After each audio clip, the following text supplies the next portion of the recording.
"Do not drop anything tonight," her aunt had whispered, fingers tightening just slightly at Elena Whitmore's wrist before releasing her into the ballroom. And for the first 40 minutes, Elena had done exactly that. She moved carefully along the outer edge of the vast marble floor, balancing a silver tray lined with crystal flutes, her steps measured to the rhythm of a waltz she was not invited to join. The air warm with candlelight and perfume, chandeliers blazing overhead like captured constellations, and everywhere she looked there were silks, diamonds, practiced smiles, women arranged like paintings meant to be admired, while she remained what she had always been in rooms like this, useful, unnoticed, just beyond the frame. Charlotte Whitmore stood at the center of it all, luminous in pale gold, laughter rising easily from her lips as gentlemen leaned closer than necessary, her posture perfect, her future already being decided in quiet glances between powerful men, and Elena saw it the way one sees something inevitable, not with jealousy exactly, but with a stillness that settled somewhere deeper, something quieter, something she had learned to carry without letting it show. She adjusted the position of a glass near the edge of her tray, the stem slightly misaligned, and the movement was small, precise, the kind of correction no one would ever notice but her.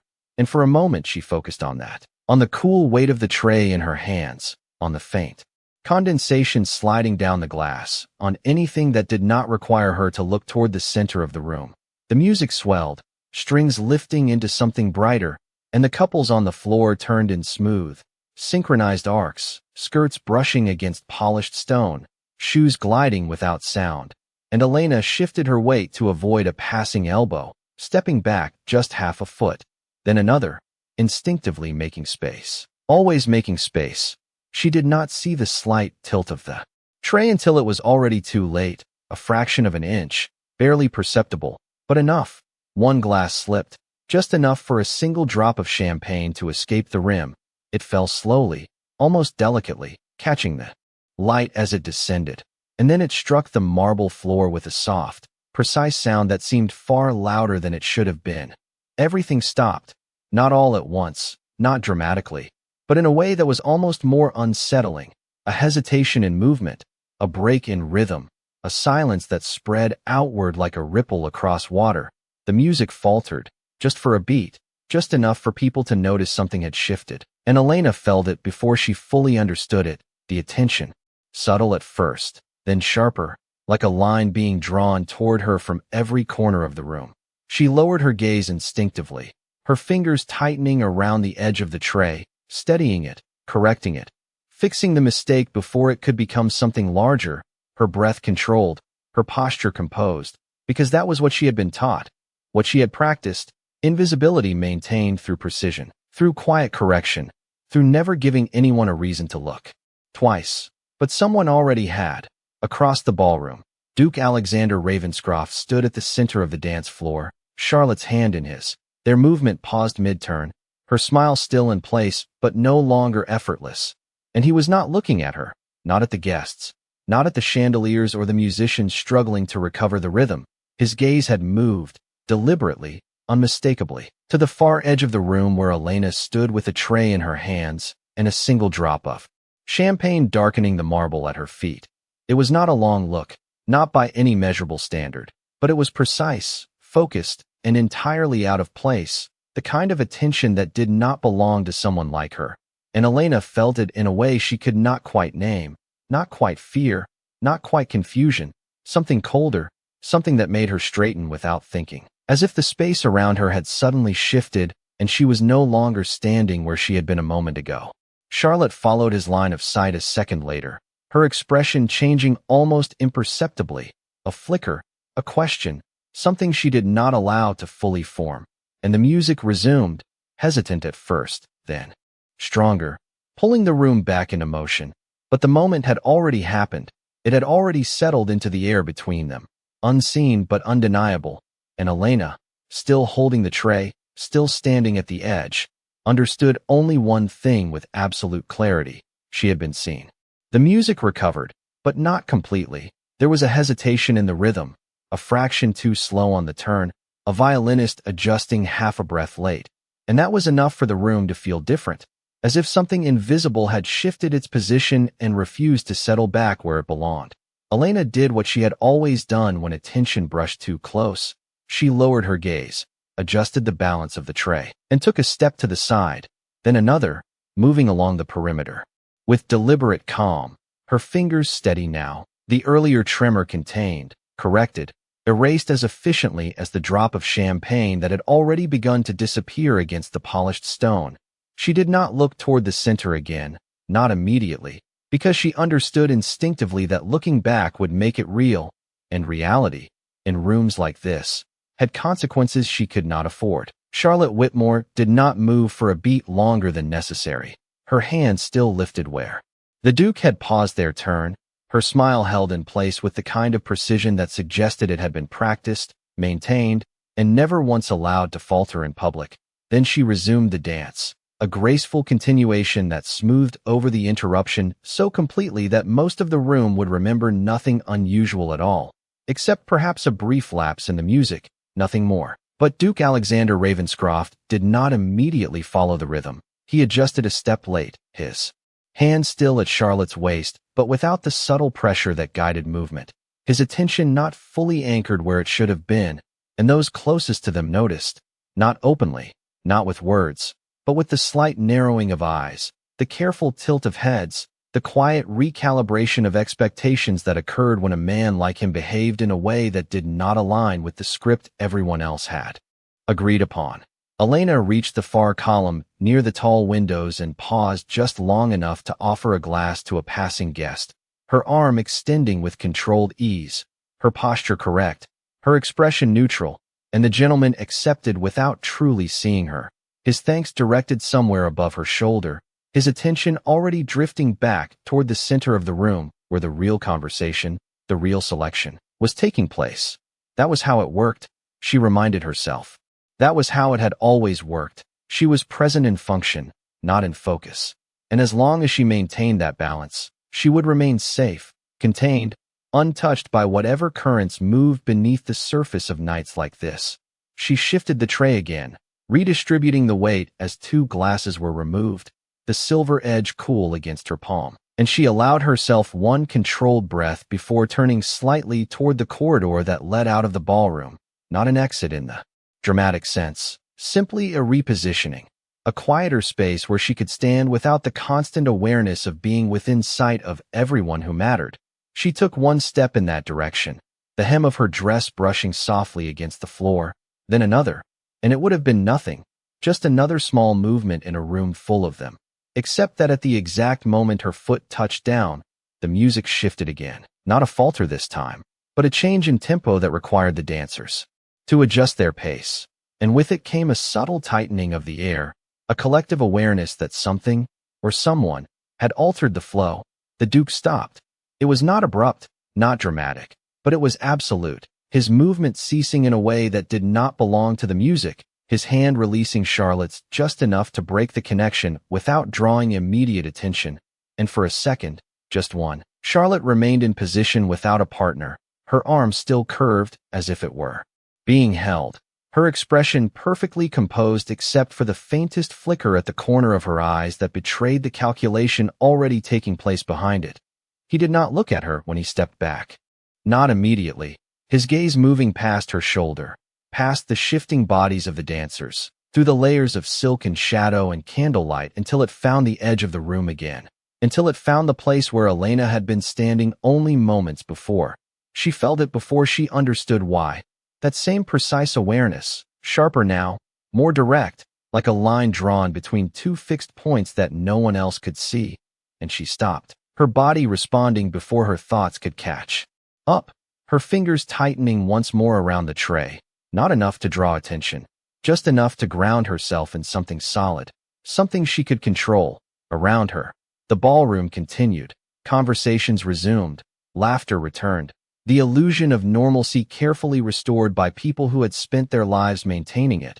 But beneath that surface, something else was beginning to take shape, something quieter, more deliberate. And Elena, standing at the threshold between the light of the chandeliers and the shadow of the corridor, understood with a clarity that settled deep in her chest that whatever had begun with a single drop of champagne had not ended there. He moved. It was not hurried, not forceful, but it changed the geometry of the entire room, the kind of movement that did not ask for space and yet received it without resistance. Duke Alexander Ravenscroft stepping forward through the shifting lines of dancers as if the music itself adjusted to accommodate him. His pace measured, deliberate, each step placed with quiet certainty, and people noticed, not all at once, but in fragments, a pause in conversation here, a glance there, a subtle widening of the space before him as couples instinctively altered their path, their turns tightening, their laughter lowering by a fraction, because something in his direction had become impossible to ignore. Charlotte Whitmore remained where he had left her for 1 second too long, her hand lowering slowly, her posture still flawless, but the absence beside her now visible in a way that could not be smoothed over by elegance alone. And she recovered. Of course she did, turning gracefully to accept another partner, her smile returning with careful precision. Yet the shift had already occurred, and those who watched closely would remember it later, the moment the Duke had chosen not to continue. Elena did not turn immediately when she felt the change. She did not look back over her shoulder, did not seek confirmation, because she understood that acknowledgement would draw a line that could not be undone, and instead she focused on the corridor ahead, on the quieter stretch of polished floor where the light softened and the noise faded. One more step, then another, the tray still balanced in her hands, her breathing even, controlled, until a shadow crossed the marble just ahead of her, cutting through the warm reflection of chandelier light with a darker edge that did not belong to the corridor at all. She stopped, not abruptly, not enough to draw attention from across the room, but enough that the motion of her body ceased while everything else continued. The faint rustle of silk behind her, the distant swell of music, the murmur of voices rising and falling in practiced cadence. And then she lifted her gaze. He was closer than she had expected, not at the far edge of the ballroom, not separated by distance or crowd, but standing just within the threshold of the corridor, as if he had already crossed the invisible boundary she had been moving toward, his presence filling the space without effort, his expression unreadable in the softer light. And for a moment neither of them moved. The stillness between them precise, contained, almost deliberate, like a held breath that neither intended to release first. Elena adjusted her grip on the tray, a small, necessary motion, the edge pressing slightly into her palm as she redistributed the weight, her posture straightening by instinct, not in defiance, not in submission, simply in response to the fact that she was no longer alone in that space. And she took half a step to the side, an instinctive gesture to pass, to continue, to return to the role she understood, but the path did not clear. He did not block her in any overt way, did not extend an arm or shift his stance to obstruct, and yet the space remained occupied, defined by his presence alone, and she found herself pausing again, the movement unfinished, suspended. Behind them, the ballroom continued to breathe, but the distance between this moment and everything else grew sharper, more distinct, as if the threshold itself had become a line that separated one reality from another. He looked at the tray first, not at her face, his gaze dropping briefly to the arrangement of glasses, the faint condensation still clinging to the crystal, the careful balance she maintained. And then he lifted his eyes, not quickly, not searching, but with a focus that settled fully, completely, on her. It was not curiosity, not exactly, and not the casual attention of a man observing something out of place. It was something more deliberate, more precise, the kind of attention that selected rather than discovered, and Elena felt it in the way her fingers tightened once more around the tray, in the slight shift of her weight that she corrected immediately, in the awareness that whatever had begun earlier had now taken a step forward without asking her permission. A guest approached from behind her, reaching casually for a glass without truly looking, his hand brushing too close to the edge, and for a second the balance tilted again, not enough to fall, but enough to require adjustment, and before she could correct it fully, another hand moved into the space, steady, controlled, fingers closing around the stem of the nearest glass with precise timing, preventing the shift from becoming something larger. The motion was brief, efficient, almost invisible to anyone not standing within a few feet, But Elena felt it as clearly as if the entire room had stopped again, the interruption of her rhythm, the intrusion into a task she had maintained perfectly until now. And when she looked up, the Duke was already holding the glass, not drinking, not offering it, simply holding it as if it had always belonged in his hand. The guest withdrew, murmuring something that dissolved into the surrounding noise, and the moment remained, contained between the two of them, the tray lighter by one glass, the balance altered, the air between them no longer neutral. He did not speak immediately, and the silence that followed was not empty. It was structured, deliberate, the kind that carried weight without requiring explanation. And Elena stood there, the corridor behind her, the ballroom at her back, aware in a way she could not ignore that the line she had tried to approach had already been crossed, not by her, but by him. The glass remained in his hand a fraction longer than necessary, long enough for the absence of it to register on her tray, long enough for the balance to feel different, subtly altered, and Elena adjusted without looking down, her fingers shifting with quiet precision, compensating for the change as if it had always been part of the arrangement. But it had not, and she knew it, and he knew it, and the space between them held that knowledge without either of them naming it.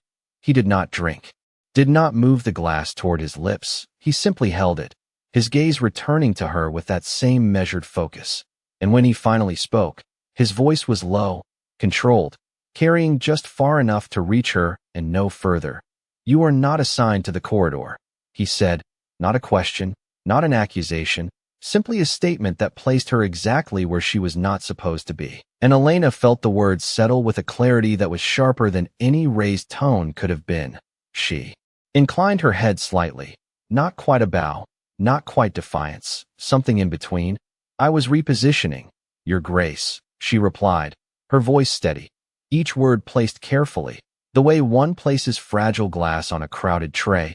And for a moment there was nothing, no immediate response, no correction, only the quiet presence of him standing there, as if the answer itself had been noted and set aside for later consideration. Behind them, the ballroom had begun to notice in a way that could not be undone, not openly, not with direct attention, but in the subtle reorientation of bodies, the slight delay in conversation as eyes flickered toward the corridor and then away again, the awareness spreading in quiet increments that something involving the Duke was unfolding just beyond the center of the room.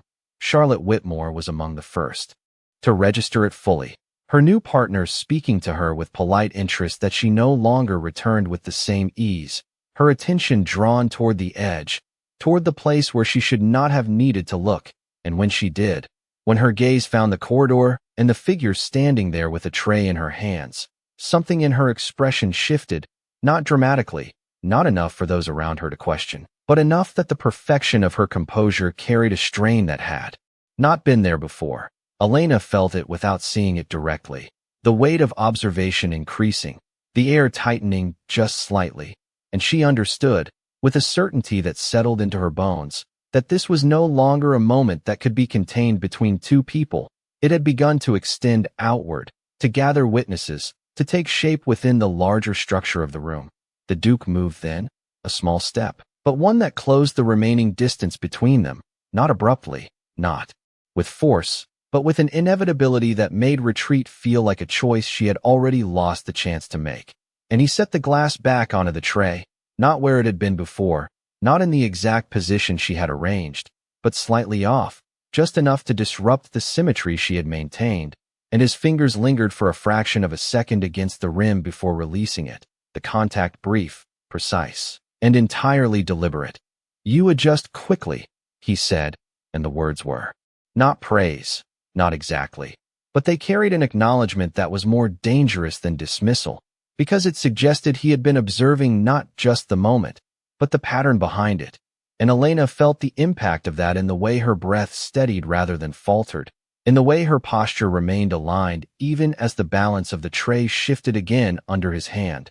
"It is expected," she replied, and this time her voice held a slight firmness beneath the control, not enough to challenge, but enough to exist, and for a brief second, something in his expression changed, not visibly, not in a way that others would notice, but in the quality of his attention, which sharpened, focused, as If the response had met some internal measure he had not articulated. A figure approached from the ballroom, the sound of measured steps on marble preceding the presence of Lady Whitmore, Elena's aunt, her posture impeccable, her expression composed with the kind of precision that had been honed over years of navigating rooms like this, and she did not rush, did not betray urgency. But there was a directness in her movement that cut through the surrounding space, her gaze settling first on the Duke, then, briefly, on Elena, and in that brief glance was a command so clear it did not require words. "Your Grace," Lady Whitmore said, her voice smooth, controlled, carrying just enough to be acknowledged without drawing the full attention of the room. "I trust everything is to your satisfaction," and the phrasing was careful, offering no direct challenge, no implication, only the structured politeness that allowed correction without confrontation. The Duke did not step back, did not create distance to accommodate her presence. Instead, he remained where he was, his position unchanged, his attention still anchored, and when he answered, his voice carried the same quiet authority. "I have not yet decided," he said, and the words settled into the space with a weight that was unmistakable, because they did not refer to the music, or the arrangements, or the evening as a whole. They referred to something more specific, something that now existed in the narrow space between him and the woman holding the tray. The silence that followed was not empty. It was charged, structured by the awareness of everyone who could sense, even without understanding, that a line had been approached, if not yet crossed, and Elena stood within that space, the tray steady in her hands, the glasses aligned except for the one he had shifted, the symmetry imperfect now in a way that could not be corrected without drawing attention. And she understood, with a clarity that was both sharp and steady, that whatever came next would not allow her to return to the place she had occupied before, because she had already been moved, not by her own action, but by his. Lady Whitmore did not raise her voice, but the shift in her posture was unmistakable, a subtle straightening of the spine, a slight repositioning that placed her half a step closer to Elena than before, not touching, not intervening, but marking a boundary that had not existed a moment ago, and Elena felt it as clearly as if a hand had been placed at her back. "My niece has been assisting the staff this evening," Lady Whitmore said, her tone even, composed, each word polished to remove any trace of tension. "She is not meant to occupy your Grace's attention," and the phrasing was precise, carefully constructed to redirect without accusation, to correct without appearing to challenge. But the correction itself was visible, and that was enough. The Duke did not immediately respond, his gaze remaining where it had been, steady, unbroken, as if the presence of a second voice had not altered the trajectory of his focus. And for a moment the three of them stood in a line that was not quite formal and not quite accidental. The arrangement itself carrying a quiet imbalance that no one acknowledged out loud. Elena adjusted the tray again, a necessary motion, her fingers shifting beneath the weight, aligning the glasses that had been displaced, the one he had moved still slightly out of pattern, and she resisted the instinct to correct it fully, because doing so now would draw attention to the imperfection, and attention, she understood more clearly than ever, was no longer something she could control. Behind them, the music continued, but it had changed, not in melody, not in tempo, but in texture, the notes carrying a sharper edge, as if the musicians themselves had sensed the shift and were compensating without knowing exactly for what. Conversations resumed in fragments, laughter returning in controlled bursts, yet the awareness remained, threaded through the room like a tension line pulled too tight to ignore. Charlotte Whitmore moved closer, not directly, not in a way that would break decorum, but with a gradual, deliberate adjustment of her position, her new partner guiding her in a turn that brought her within clearer view of the corridor, her expression composed, her smile intact, but her eyes no longer unfocused, no longer drifting, instead fixed with a clarity that had not been there earlier. And when she spoke to her partner, the words were softer, shorter, her attention divided in a way that could not be fully concealed. "She corrects quickly," the Duke said at last, his voice cutting through the layered sounds of the ballroom without rising above them. The statement directed not at Lady Whitmore, not at Elena, but existing in the space between them as if it belonged to neither and both at once. Lady Whitmore inclined her head slightly, acknowledging the observation without agreeing to its implication. She has been taught to be useful, she replied, and there was something in the choice of that word, something deliberate, something that defined Elena in a way that reduced and contained her at the same time, placing her back within the structure that had been established long before this evening began. Elena felt it settle, the familiar shape of that definition, and for a second, it grounded her, returned her to something known, something she could navigate. But the presence of the Duke, the proximity, the way his attention did not shift away, prevented that return from fully taking hold. He stepped closer again, not enough to breach propriety, not enough to cause immediate alarm, but enough to alter the space, enough that Elena became aware of the exact distance between them, of the way the light from the chandeliers caught along the edge of his coat, of the quiet precision of his movement as he reached, not for her, but for the tray once more. His fingers brushed the base of one glass, then another, not removing them this time, simply testing the balance, the arrangement, as if the tray itself had become an object of consideration rather than the woman holding it.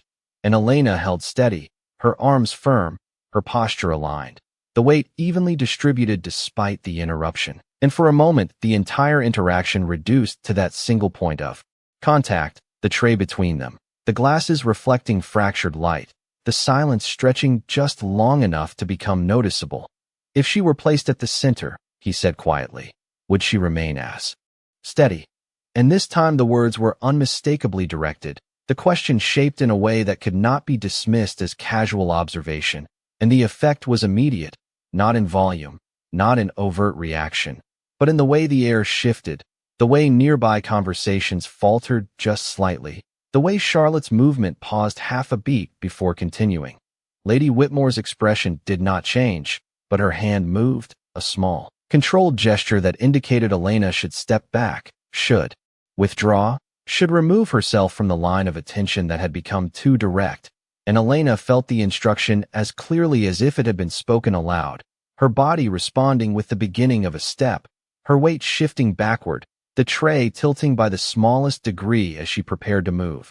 The Duke's hand closed lightly around the edge of the tray, not forceful, not restraining, but enough to stop the motion before it completed, and the moment froze, not dramatically, not with spectacle, but with a precision that made everything else seem distant, secondary.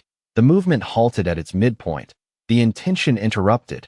He did not look at Lady Whitmore when he spoke next, his gaze still fixed, his voice unchanged. Leave it, he said, and the words were simple, unadorned, but they carried a weight that did not require explanation, because they did not belong to the tray, or the glasses, or even the movement itself. They belonged to the action of withdrawal, to the attempt to restore the previous order, and in that moment, it became clear that the order would not be restored so easily. Elena's foot remained where it had been placed, her step unfinished, her fingers tightening slightly beneath the tray as she held it steady against the interruption. And for the first time since the evening had begun, the choice in front of her was not entirely defined by expectation, not entirely dictated by the structure she had been taught to follow, and the awareness of that settled in the space between her and the man who had made it impossible to remain invisible. Her foot did not move back. It remained exactly where it had been placed, suspended between retreat and stillness, and for a second that stretched longer than it should have. The entire moment held its shape as if it had been fixed in glass, the tray steady in her hands, the Duke's fingers resting lightly against its edge, not gripping, not forcing, but present in a way that made any further movement impossible without acknowledgement.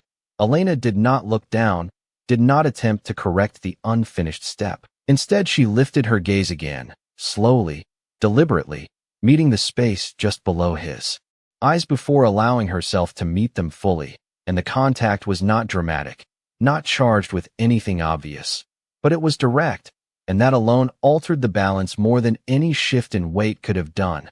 The ballroom behind them continued, but it had begun to orbit this moment in a way that was subtle and undeniable, conversations bending slightly toward the corridor, glances lingering a fraction longer than polite, the awareness spreading without being named, and Charlotte Whitmore felt it as clearly as anyone.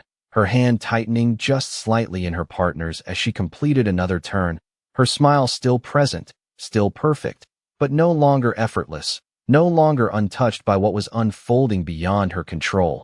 Lady Whitmore did not step closer again, but her presence sharpened, her posture becoming more precise, her gaze fixed not on Elena, but on the Duke, as if measuring, calculating, determining the exact point at which intervention would no longer be optional but necessary. And yet she waited, because the rules of the room demanded that she wait, that she allow the moment to define itself before she attempted to reshape it.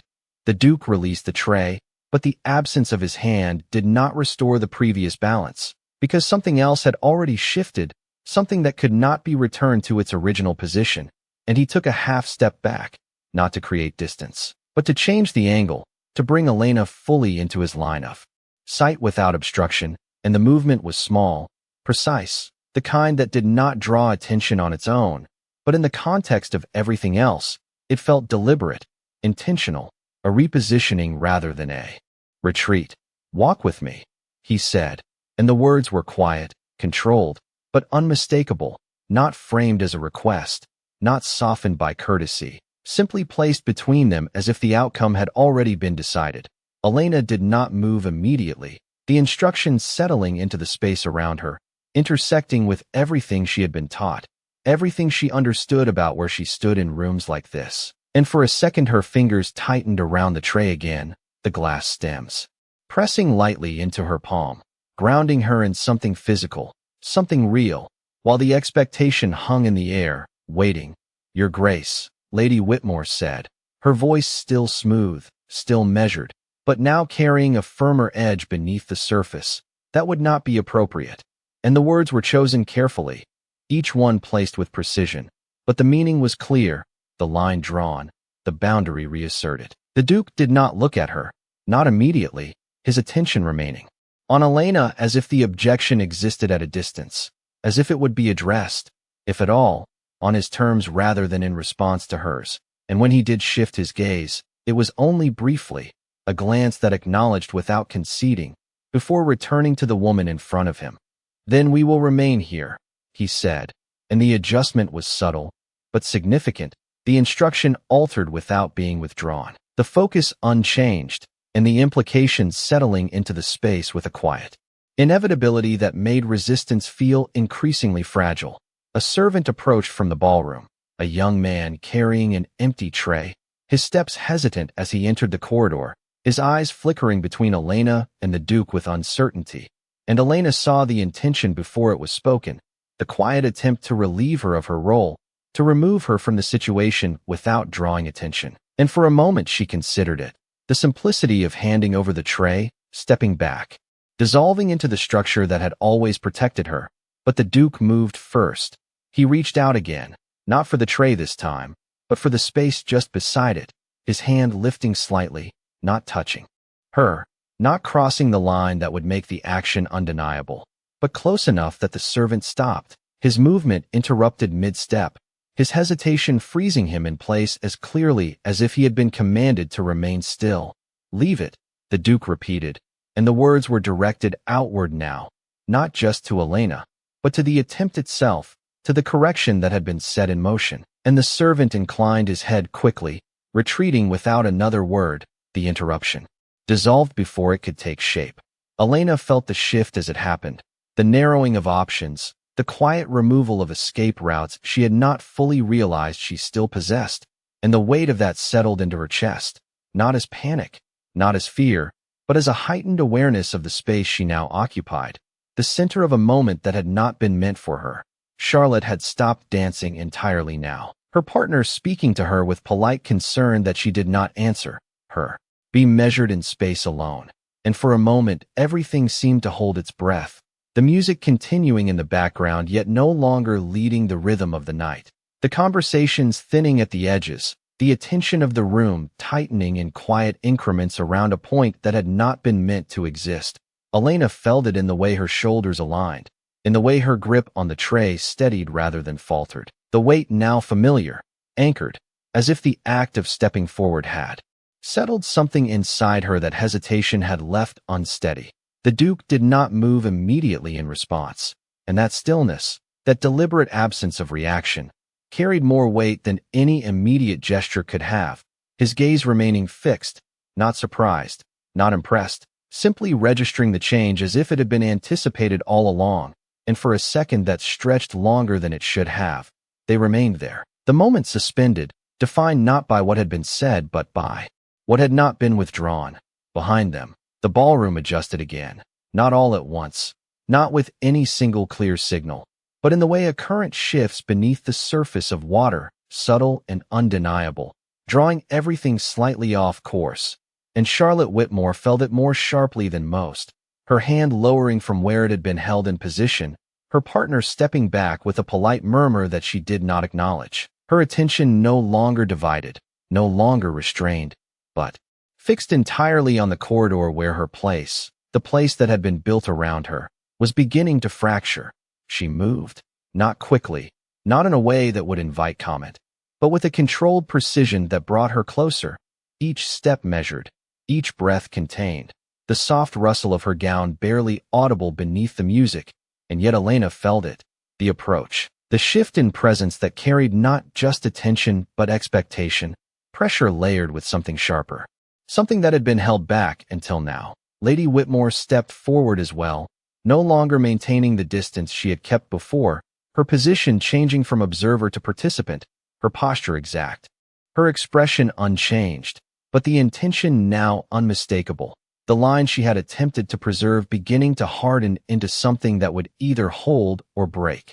The Duke's attention did not waver, not when Charlotte drew closer, not when Lady Whitmore moved into the space beside her, his focus remaining where it had been, and when he finally spoke again, his voice was quieter than before, but the effect was stronger, as if the reduction in volume demanded a greater stillness to receive it. "You chose not to step back," he said, and the words were not framed as praise or challenge, simply an observation placed with precision, and Elena felt them settle, not as a question she needed to answer, but as a fact that had already altered the course of the evening. She did not lower her gaze this time, did not retreat into the careful invisibility that had defined her presence for so long. Instead, she held his gaze for a second longer than she should have, long enough for the choice to become visible, and then she shifted the tray slightly, redistributing the weight once more, the movement controlled, deliberate, a continuation rather than a correction. "I was told not to drop anything," she said, and the words were simple, almost quiet, but they carried a steadiness that did not belong to apology or defense, and for a brief second something in the air changed again, not in volume, not in movement, but in alignment, as if the structure of the moment had adjusted to accommodate a new element that had not been accounted for. Charlotte stopped 3 steps away, close enough now that the details of her expression could no longer be softened by distance, her composure intact, her smile present but thinner, more precise, her gaze moving between Elena and the Duke with a calculation that was no longer concealed, and when she spoke, her voice was as controlled as it had ever been, but there was a tightness beneath it that had not existed before. "Your Grace," she said, her tone measured, "I believe the next dance has already been announced," and the phrasing was careful, offering a return, a restoration, a path back to the order that had been disrupted, and for a moment, the suggestion hung there, a possibility that could still be taken if the right choice were made. The Duke did not turn toward her immediately, and that delay, that refusal to acknowledge the offered path without first completing what had already begun, created a pause that extended beyond the 3 of them, reaching outward into the room, where conversation slowed again, where attention sharpened, where the outcome of a single decision began to carry weight far beyond its immediate context. Elena felt the shift in Charlotte's presence, the proximity, the expectation, the quiet pressure that came with being measured against someone who had always occupied the center, and for a second the old instinct returned, the urge to step back, to yield, to restore the balance that had kept everything predictable. But the Duke moved then, a small motion, his hand lifting once more, not toward her, not to take the tray, but to adjust the position of one glass that had slipped slightly out of alignment during her last movement, his fingers steady, precise, correcting the imperfection without comment, and when he released it, The tray was balanced again, not as it had been before, but in a new arrangement that held just as firmly. "So it has," he said at last, his voice carrying just enough to reach Charlotte, to acknowledge her presence without fully turning toward it. And then he looked at Elena again, not away, not past her, but directly, as if the rest of the room existed at a distance that no longer required his immediate attention, and the silence that followed was not empty. It was charged, waiting, the kind that precedes a decision that will not be undone once spoken. The silence stretched just long enough to become visible, not in sound but in the way the room held itself. The music continuing yet no longer leading. The dancers moving yet no longer fully absorbed. And at the center of that shift stood three figures who had not been meant to occupy the same space. Their positions too close, their roles too sharply defined to overlap without consequence. Charlotte Whitmore did not step back, and that alone changed the weight of the moment, her chin lifting by a fraction, her gaze steady, no longer divided, no longer softened by distance or distraction. And when she took one more step forward, the hem of her gown brushing lightly against the marble, the movement was precise, deliberate, a claim made without words. Elena felt it as clearly as the weight of the tray in her hands, the pressure of comparison, of expectation, of a hierarchy that had always been understood without being spoken. And for a second her fingers tightened again, not enough to shift the glasses, not enough to betray the tension that had begun to coil beneath her control, but enough that she felt it, a sharp awareness of the space she occupied and the cost of remaining there. Lady Whitmore moved closer as well, no longer allowing distance to maintain the illusion of neutrality, her presence now aligned with Charlotte's, not opposing but reinforcing. The two of them forming a quiet line that drew the boundary more clearly than any statement could have done, and her voice, when it came, was still composed, still measured, but carried a firmness that had not been present before. "Elena," she said, not loudly, not sharply, but with a clarity that did not permit misunderstanding, and the single word held an instruction, a correction, a reminder of place. Elena heard it. Of course she did, felt it settle into her posture, into the space between her shoulders where obedience had always lived, and for a fraction of a second the old response rose, the instinct to step back, to lower her gaze, to dissolve the moment before it could fully take shape. But the Duke moved first. It was not a large movement, not dramatic, but it interrupted the sequence with absolute precision, his hand lifting again, not to touch her, not to take the tray, but to shift the angle of it just enough that her balance adjusted in response. The motion small, controlled, yet entirely deliberate. And in that adjustment, in that brief realignment, the instruction from Lady Whitmore lost its immediate path, delayed just long enough to become uncertain. "You were offering these," he said, his voice quiet, directed not at the room, not at Charlotte, not at Lady Whitmore, but at Elena, as if the rest of the space had receded beyond relevance, and the statement reframed the moment, not as a confrontation, not as a breach of decorum, but as a continuation of the role she had been performing all evening.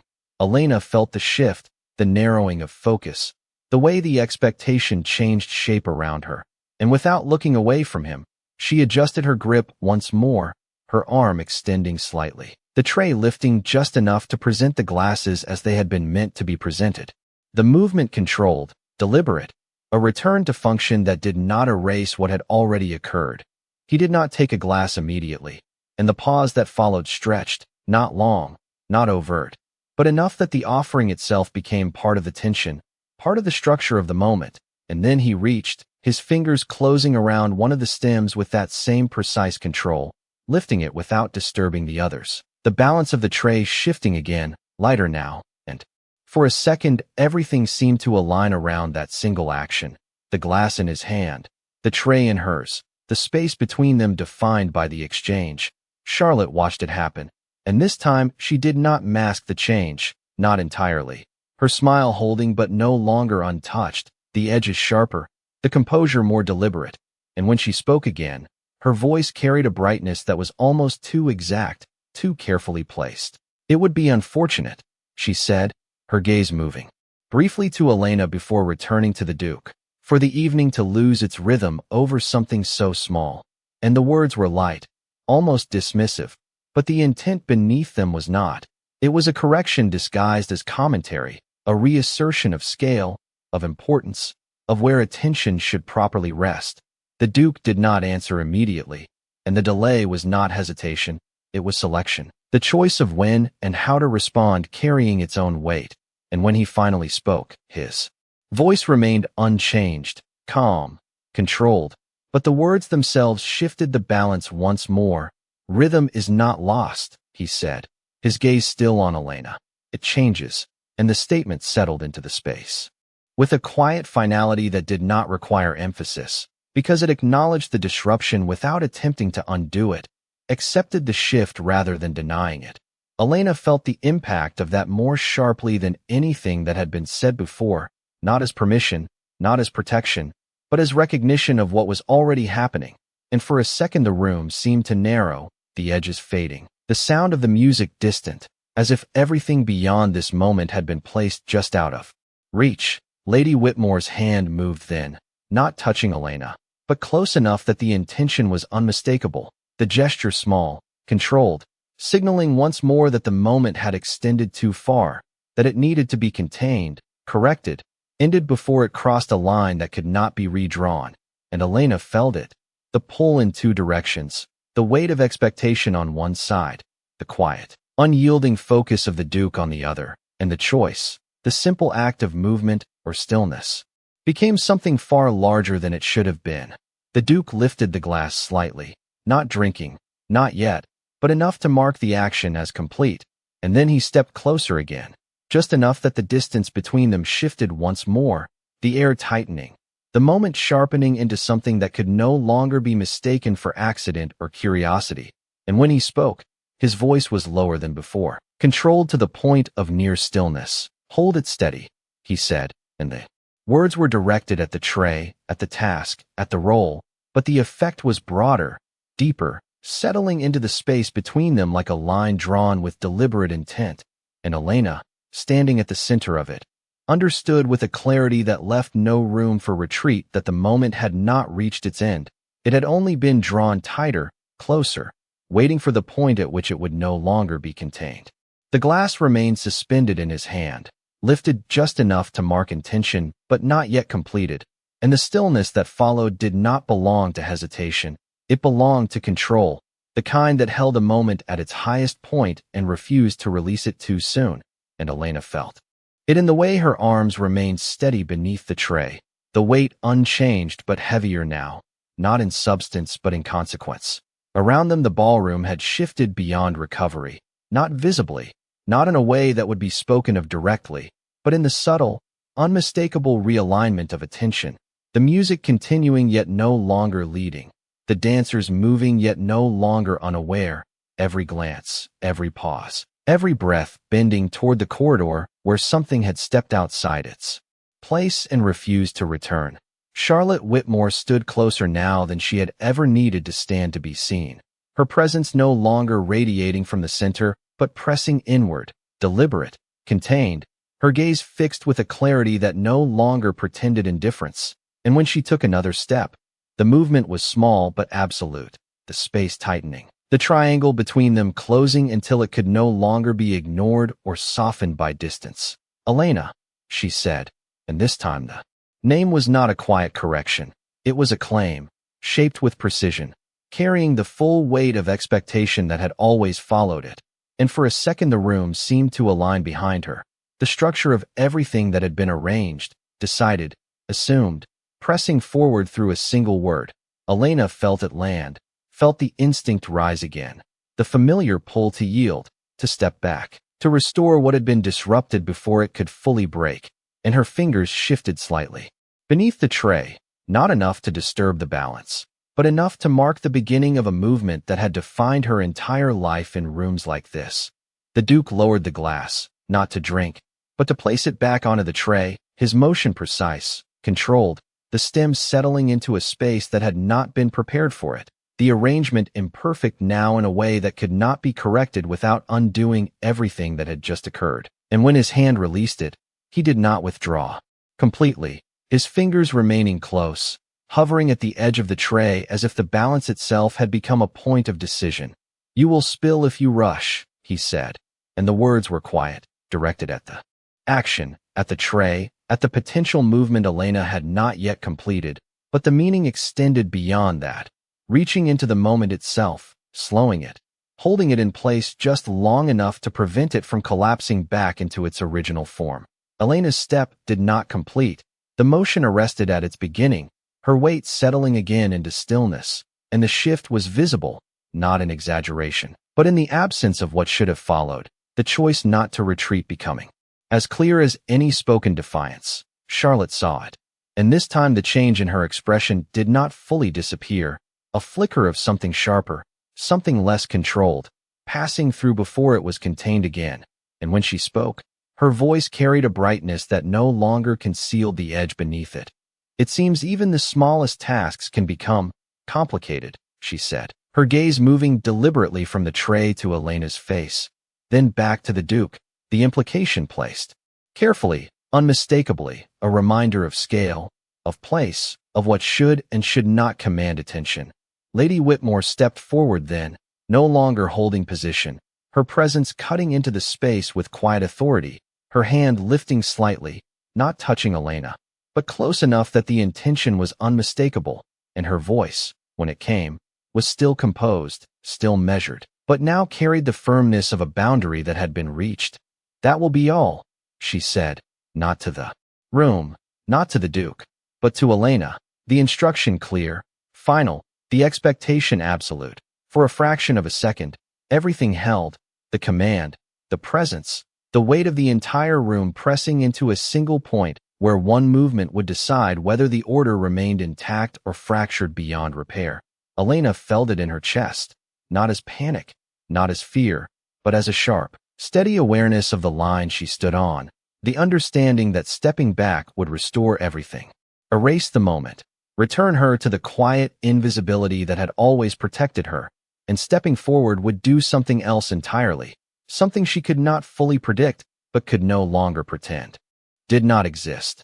The Duke moved again, and this time the motion was unmistakable, his hand closing around the edge of the tray, not to take it, not to remove it, but to hold it in place as Elena's grip adjusted, his fingers firm enough to anchor the balance, to prevent any sudden shift, and the contact, brief as it was, locked the moment into something that could not be undone by a simple step back. He did not look at Lady Whitmore when he spoke, did not acknowledge the command that had just been given, his gaze remaining on Elena, steady, unyielding, and when the words came, they were simple, precise, carrying no excess and requiring none. "Stay," he said, and the effect was immediate, not in sound, but in the way the room seemed to draw inward around that single word, the music continuing yet distant, the movement of the dancers reduced to background motion, everything secondary to the decision that had just been placed in front of her. Elena's breath steadied, her grip firm, the tray balanced between them, and for the first time since the evening had begun, the choice was no longer shaped by expectation alone, it was defined by the space he had created and the line she had already crossed, and she did not move back. The word did not echo, but it settled with the weight of something irreversible, and for a moment that stretched beyond measure, no one moved, not Charlotte, not Lady Whitmore, not the shifting figures in the ballroom behind them, as if the entire room had been caught at the exact point where one reality ended and another had not yet begun.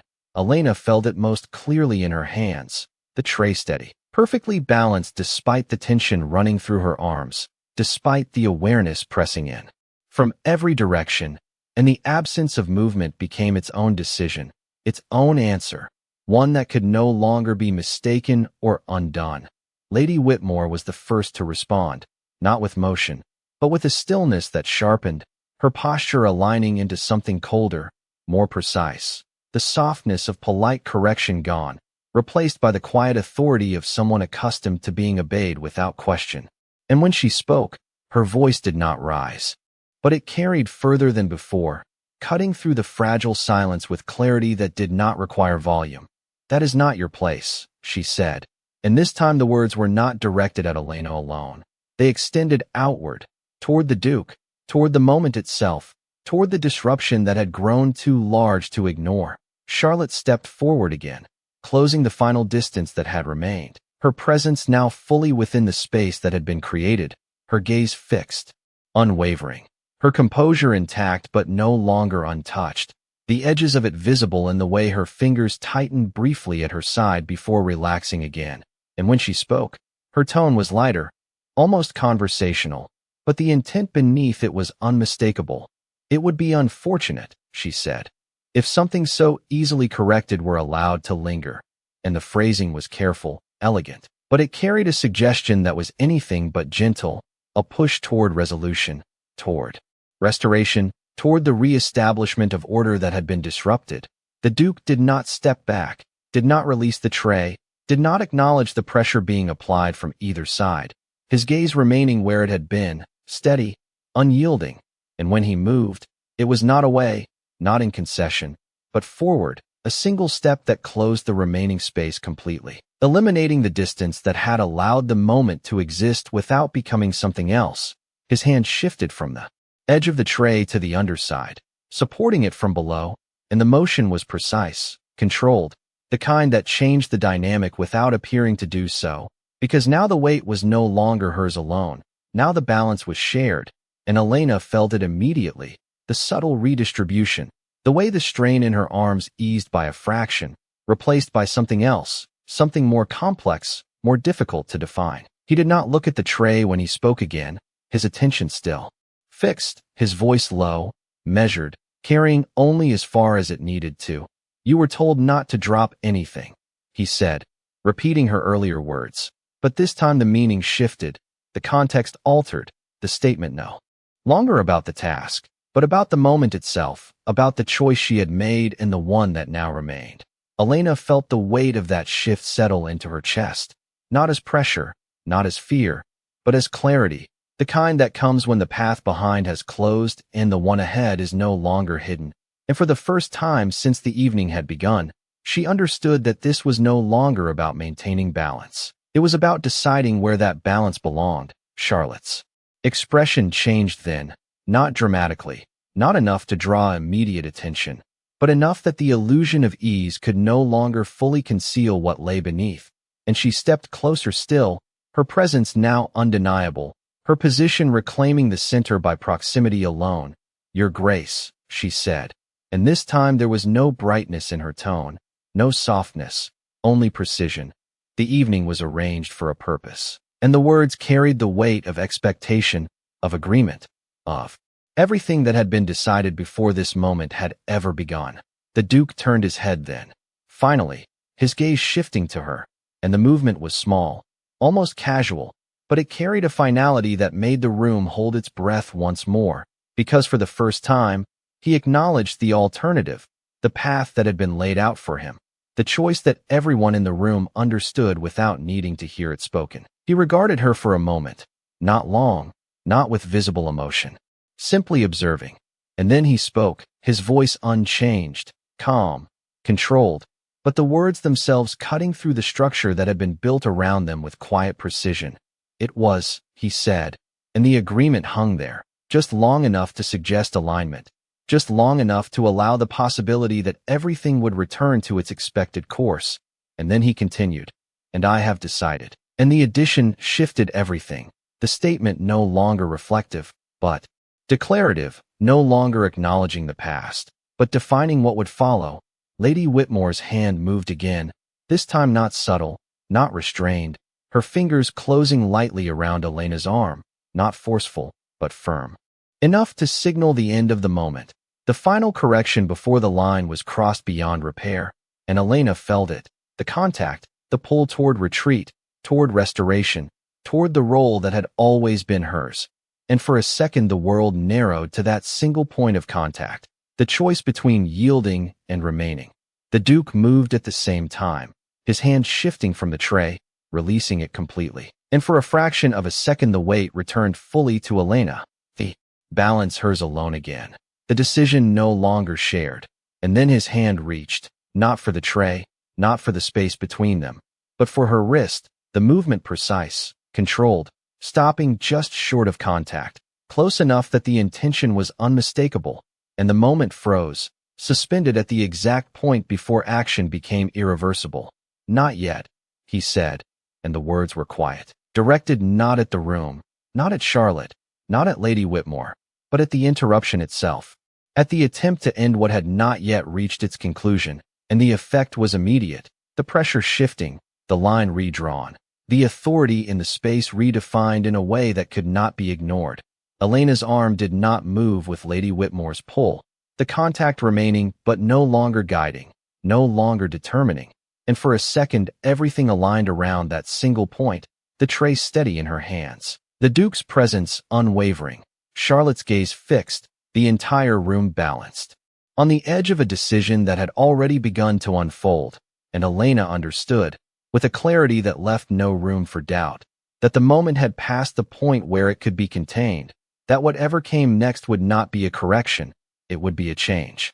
Lady Whitmore's hand remained on Elena's arm, firm but no longer directing, and for a moment the contact itself became visible, not in movement, but in its failure to produce one. The expected retreat suspended, the correction halted before it could complete, and the silence that followed was no longer fragile. It was structured, deliberate, holding the entire room in a state that could not return to what it had been.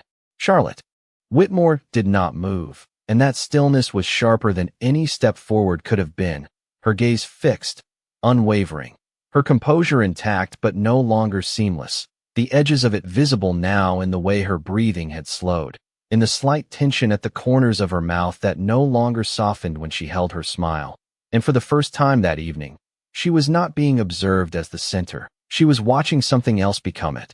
The Duke's hand remained just short of Elena's wrist, not touching, not claiming, but close enough that the absence of contact carried intention, and when he lowered it, the motion was controlled, precise, as if the decision had already been made and the gesture itself no longer required completion.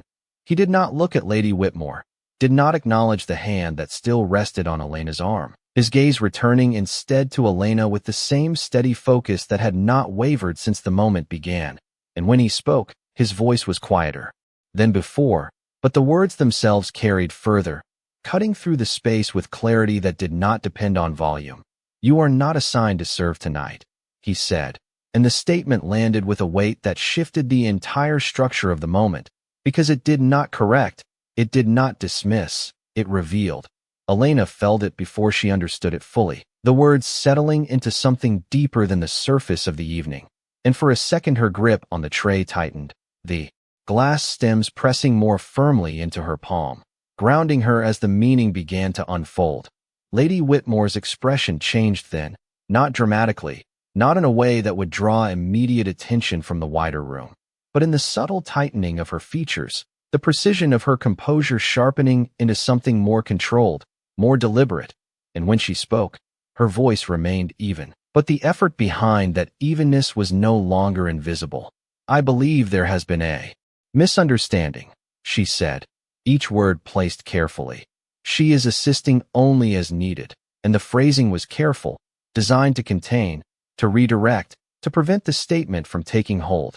The Duke did not respond immediately, and that pause, that refusal to engage with the correction before it could be fully established, allowed the initial statement to settle more deeply, to take root in the space between them, and when he did speak again, his tone did not change, but the words themselves moved the moment forward in a way that could not be undone.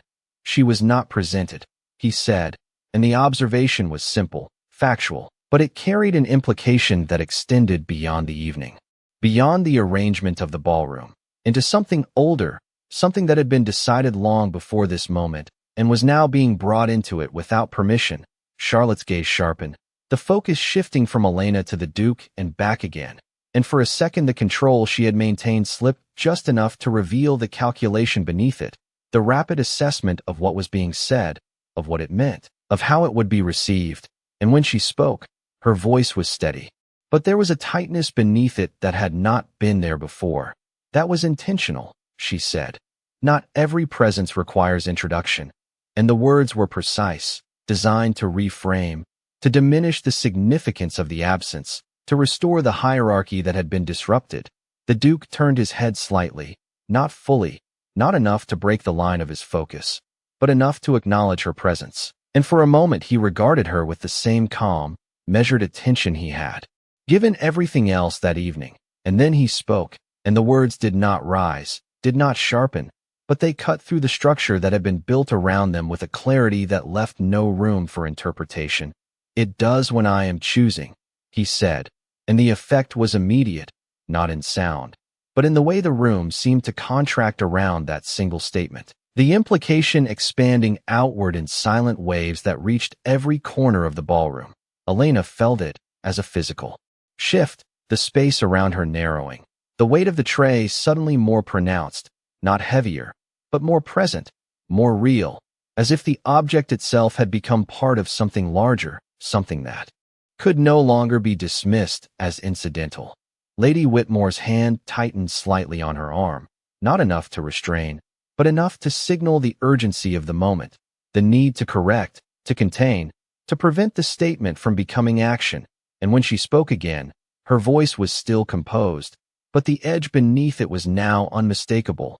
"Your Grace," she said, "that is not how this evening was arranged." And the words carried the full weight of expectation, of agreement, of the structure that had been built to guide this exact moment toward a different outcome.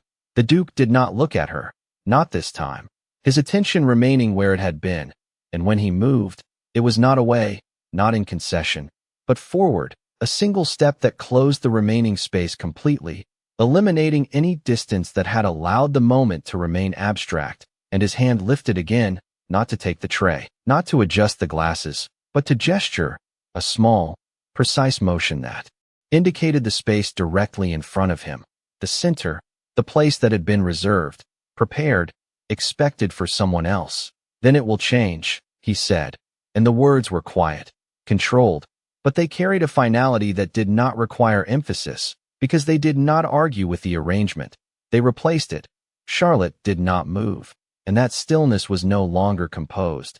It was held, deliberate, the tension visible now in the way her posture remained perfectly aligned despite the shift, despite the fact that the center she had occupied had just been redefined without her consent.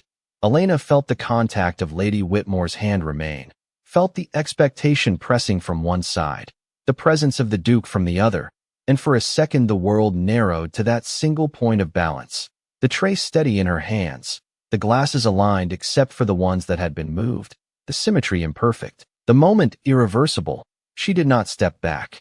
The words settled into the room like a final note that refused to fade, and for a moment nothing followed it, not movement, not objection, not even breath in the way it had been before, because the structure that had held everything in place had already shifted and there was no immediate way to return it to what it had been. Elena felt it most clearly in the absence of pressure, the hand at her arm still present but no longer guiding.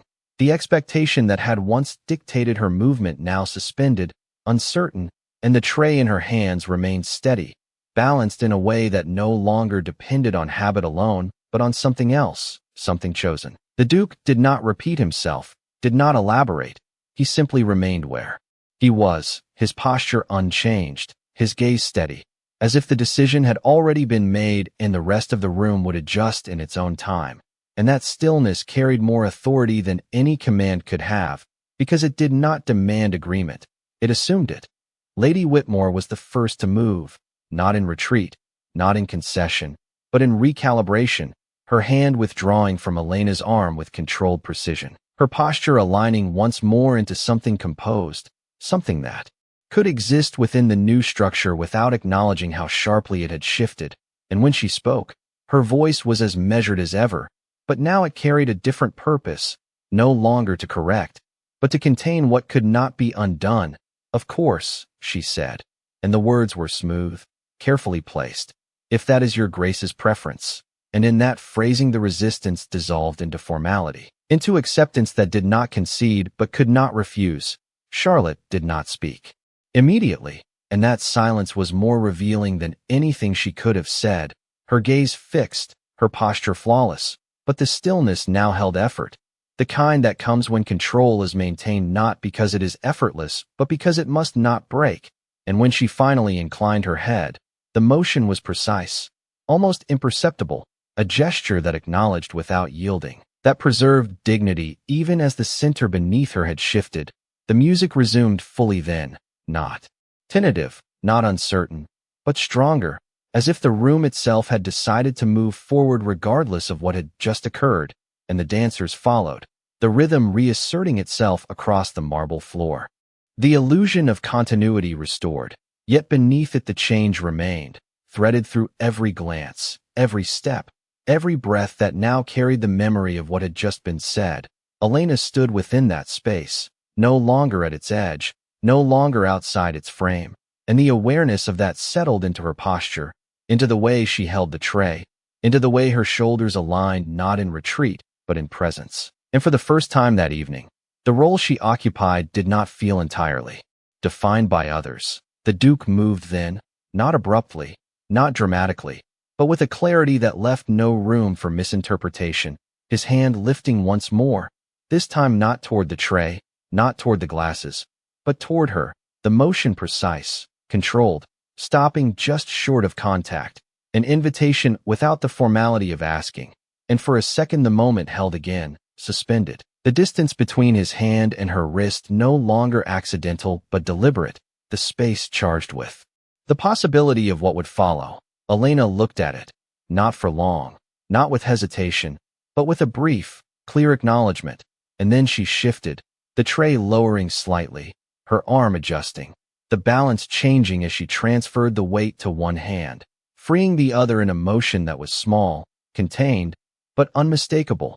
And when her fingers moved, it was not toward retreat, not toward the place she had occupied before, but toward the space he had created, her hand lifting, just enough to meet his halfway, not touching, not yet, but close enough that the line between them blurred into something that could no longer be denied. Charlotte turned then, not away, not fully, but enough that her gaze no longer remained fixed on the center that had shifted beyond her control, her posture still perfect, her expression composed, but the decision to look away carried its own weight, its own acknowledgement of what could not be undone. Lady Whitmore remained still, her presence no longer intervening, her role adjusted, contained within the new order that had been established without her consent but now required her acceptance. And the room continued, the music rising, the movement flowing, the illusion intact for those who chose not to look too closely.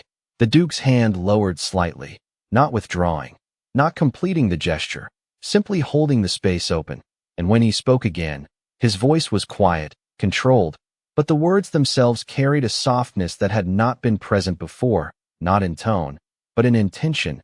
"You will not carry this all night," he said, and the statement, simple as it was, shifted the meaning of everything that had come before, because it was no longer about the tray, or the role, or the structure of the evening. It was about the removal of it, the ending of something that had defined her place, and the beginning of something that had not yet been named. Elena felt it settle, not as a command, not as an order, but as a possibility that had not existed before, and for a moment the world narrowed again, not in tension, but in clarity. The path ahead no longer hidden, no longer uncertain, and she did not step back. The space between his hand and hers did not close all at once. It narrowed in a way that felt deliberate, measured, as if the moment itself refused to rush what had already been decided. And Elena felt it in the shift of her breath, in the slight adjustment of her fingers as they hovered just beneath his, the tray now balanced in one hand alone, its weight no longer central, no longer defining, but still present enough to remind her of what she had carried and what she was about to set down. The music swelled again, stronger now, reclaiming the ballroom with a confidence that contrasted sharply with the quiet precision of the moment unfolding at its edge.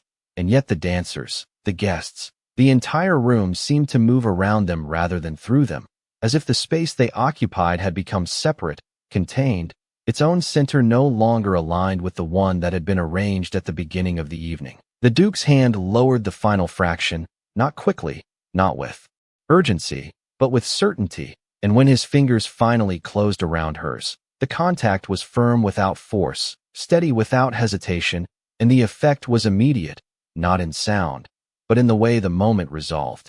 The tension that had been drawn tight finally given direction instead of release. Elena did not pull away, did not look down, her hand remaining where it was, her posture aligned not in service but in presence, and the tray in her other hand tilted slightly, just enough that one of the glasses shifted against another with a soft, precise sound that seemed to mark the end of something that had begun long before this night. He did not take the tray from her immediately, and that choice carried its own weight, because it allowed her to decide the final step. And for a second she held it there, the silver edge cool against her palm, the glasses catching the light in fractured reflections.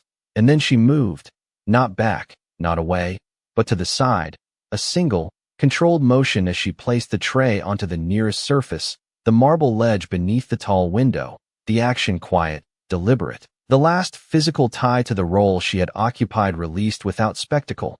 The sound of the tray settling was soft, almost lost beneath the music, but to those closest, it marked a shift more definitive than any spoken word, and Elena's hand, now free, remained in his, the balance between them no longer shared with anything else. Charlotte Whitmore stood perfectly still, her gaze fixed on the point where Elena had set the tray down, not on the hand that now held hers, not on the space that had been claimed, but on the exact moment where the transition had become irreversible, and for the first time, the control she had maintained all evening did not fully return, a flicker of something unguarded passing through her expression before it was contained again, reshaped into composure that now required effort rather than ease.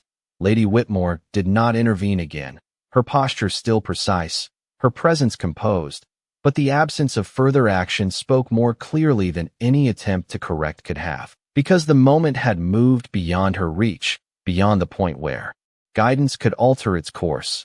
The Duke stepped back then, not releasing her hand, but drawing her with him by the smallest degree, the motion subtle, controlled, bringing her out of the corridor and into the light of the ballroom proper, the chandeliers reflecting across the polished floor, the space opening around them as if responding to the shift without needing instruction, and the dancers adjusted, the pattern of movement bending just enough to accommodate the change, to recognize it without naming it. He did not speak immediately, and the silence between them was no longer tense, it was defined, the kind that follows a decision rather than precedes it, and when he finally stopped, it was not at the edge, not in the shadows, but at the center of the floor where the light was strongest, where every movement could be seen without obstruction, and for a moment they stood there, not moving, not turning, simply occupying the space that had been intended for someone else.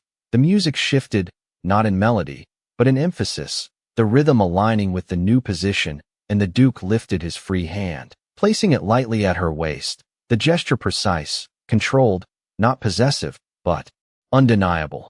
And Elena felt the contact as a point of grounding rather than imbalance, her posture adjusting instinctively, her steps aligning with his as the first movement of the dance began.